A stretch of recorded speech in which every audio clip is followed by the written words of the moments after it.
sekali Pak. Terima kasih atas paparannya. Ya ingin sebelum ke Mbak Lina dulu ya, sedikit singkat saja ya. Itu paparan Pak Mr. Tuan tadi ya, tentang narasi bahwasanya ketika mayoritas Islam itu akan menjamin keselamatan. Itu ternyata yang kita lihat kalau imigrasi orang Islam datangnya ke Eropa yang sekarang ya kita lihat yang sangat relevan. Itu kan negara-negara European Union itu kenapa sudah memulai memproses memulangkan sejumlah orang-orang Islam di sana? Itu jawabannya karena mereka bikin onar, bukannya berterima kasih terhadap tempat mereka sudah ditampung di sana untuk membangun hidup baru, malah kesananya bikin onar, bikin masalah. Nah ini menunjukkan secara akidah orang Islam tidak bisa membawa agama yang diyakinkan itu kebenaran ke tempat yang baru sehingga mereka bisa menunjukkan contoh kehidupan yang ini ya yang dianggap rahmatan lil alamin. Masa European Union kalau ada rahmatan lil alamin dalam masyarakat Islam mereka memulangkan mereka ke negerinya, mereka tidak mau ya kan. Ini jawabannya ya, ternyata rahmatan lil alamin tidak ada di dalam masyarakat Islam itu sehingga yang terjadi kan bikin onar, bikin masalah, bikin blokir jalan, banyaklah masalah-masalah yang kita lihat tidak hanya di Eropa tetapi ini sudah kita lihat mulai di Amerika dan di Australia kejadian kemarin. Nah ini hal yang perlu kita ini kawan-kawan yang dalam Islam ya agar bisa melakukan satu introspeksi tentang klaim yang demikian ini. Kemudian saya kasih contoh di Aceh. Di Aceh karena syariat Islam sangat kental dan di Aceh adalah mayoritas orang Islam. Loh, kenapa orang Islam yang terlahir dalam agama Islam larinya ke negara-negara barat? Kenapa tidak tinggal saja di Aceh kalau dianggap itu adalah daerah yang sudah rahmatan lil alamin ya, hanya karena gara-gara syariat Islam. Ternyata ya syariat Islam itu tidak membawa kepada rahmatan lil alamin seperti yang dibayangkan orang, malah terbalik.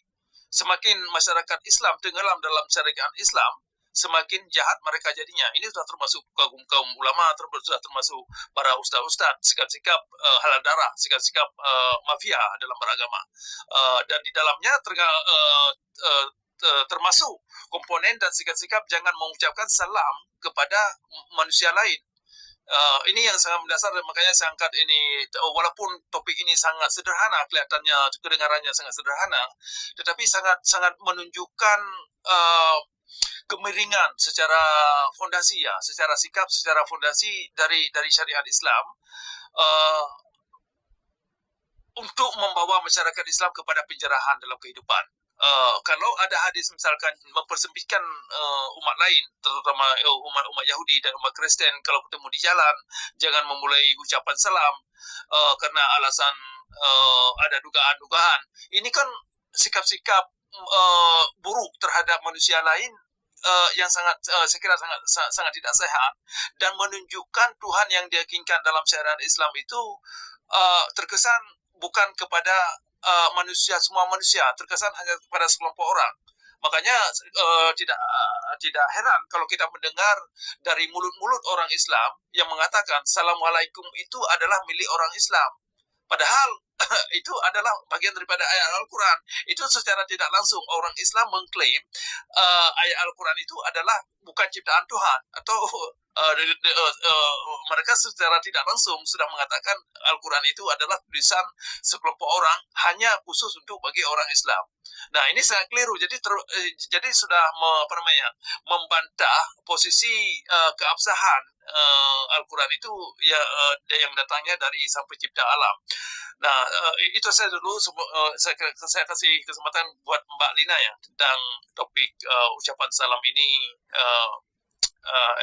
Bagaimana tanggapan dan pengalaman Mbak Lina, karena Mbak Lina juga terbesarkan dari agama Islam, mungkin anak-anak yang di bawah yang belum kenal ya. Beliau ini banyak tahu tentang pengalaman beliau dalam agama Islam dan mungkin bisa kasih paparan dan analisa beliau untuk pencerahan kita bersama. Silakan Mbak Lina.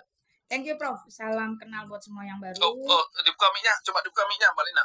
Ya, sorry. Thank you, Prof. Salam kenal buat yang baru ya. Saya Lina Wijaya. Saya seorang mantan Islam, sekarang menjadi seorang apologet atau Kristen militan. Nah, ada beberapa hal yang saya mau soroti. Pertama, yaitu tadi, apa yang disampaikan oleh Sanya atau si Ibu Ena tadi, saya tidak membantah.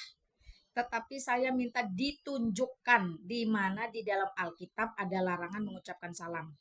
Jadi saya tidak perlu bantah, tapi saya minta ditunjukin.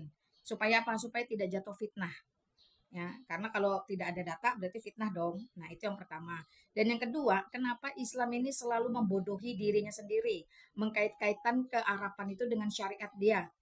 Arab itu sebuah bangsa dan negara yang memiliki budaya. Di dalam budaya itu ada bahasa, ada makanan, ada busana, ada tari-tarian, ada musik, ada olahraga. Itu bagian dari budaya. Bahasa salah satu bagian dari budaya Arab. Maka siapapun orang Arab, mau dia Islam, mau dia Kristen, mau dia Ortodok, dia tetap akan menggunakan bahasa Arab. Salah satu bahasa Arab yang sering dipakai adalah mengucapkan salam. Assalamualaikum. Ini tidak ada kaitannya dengan Islam. Yang menjadi kebodohan adalah ketika Islam mengkultuskan dengan satu bahasa. Ketika ada Allah berbangsa dan bernegara, khusus satu bangsa dan berbahasa satu bahasa, maka sejatinya itu juga sudah menabrak natur Allah itu terbatas. Ya, Allah itu beyond logic harusnya. Tidak dibatasi oleh budaya, tidak dibatasi oleh bahasa, oleh busana. Nah, Allah mereka ini akhirnya berlaku sesuai apa yang profesor tadi katakan, hanya untuk segelintir orang. Tidak rahmatan lil alamin, tidak untuk alam, tapi untuk segelintir orang yang percaya kepada si Muhammad ini. Nah, harusnya mereka tarik lagi ke sejarah. Muhammad ini munculnya kapan? Abad ke-7 menjadi Islam, lahir di abad 6 lebih. Sedangkan abad pertama, Galatia pasal 1 ayat 17 itu jelas mengatakan Rasul Paulus itu sudah ada di tanah Arab. Ya, jadi sejarah juga tidak bisa dibuang begitu saja. Nah, kebodohan mereka adalah tidak mau belajar tentang sejarah. Bagaimana Rasul Paulus sebagai orang Kristen, pengikut Kristus sejati, sudah ada di tanah Arab jauh melampaui Muhammad ada di muka bumi beserta Islam dan atributnya. Ini clear sebenarnya. Oke, yang paling fatal yang terakhir tadi sudah disampaikan juga.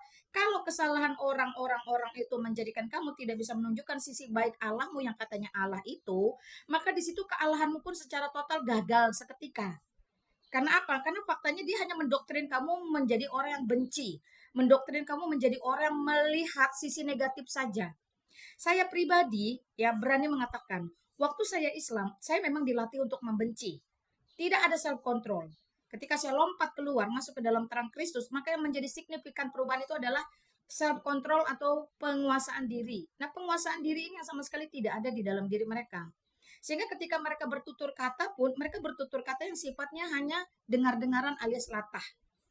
Nah, ini akhirnya membuktikan bahwa Allah mereka adalah Allah yang baperan. Tahu baperan? Sensitif. Kalau Allahnya sensitif, kalau Allahnya baperan, saya mau kasih tahu Allahmu tuh sudah kalah duluan dengan saya yang gak baperan. Saya mau dikatain apa aja selama itu tidak ada dari kebenaran Kristus, saya enggak baper. Nah, kenapa Allahmu menjadi baper ketika ada orang mengucapkan salam, oh itu bukan Islam, bukan seiman, jangan disaut. Syariat atau ajaran yang bertentangan dengan nurani manusia atau standar moral yang paling rendah, itu berasal dari iblis. Itu saja dari saya. Silakan. Silakan, Prof. Um, ya, terima kasih Mbak Lina, terima kasih sekali atas paparannya yang sangat penting ya. Kita mendengar respon dari Anda.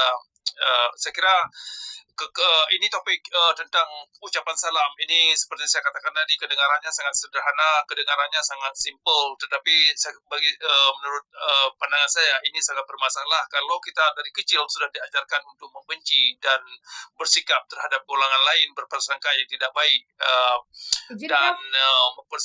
Prof, izin. Saya garis ya, bawah ya, saya mau notice buat ya, teman-teman di bawah tidak gagal paham, saya tidak keluar dari konteks tema.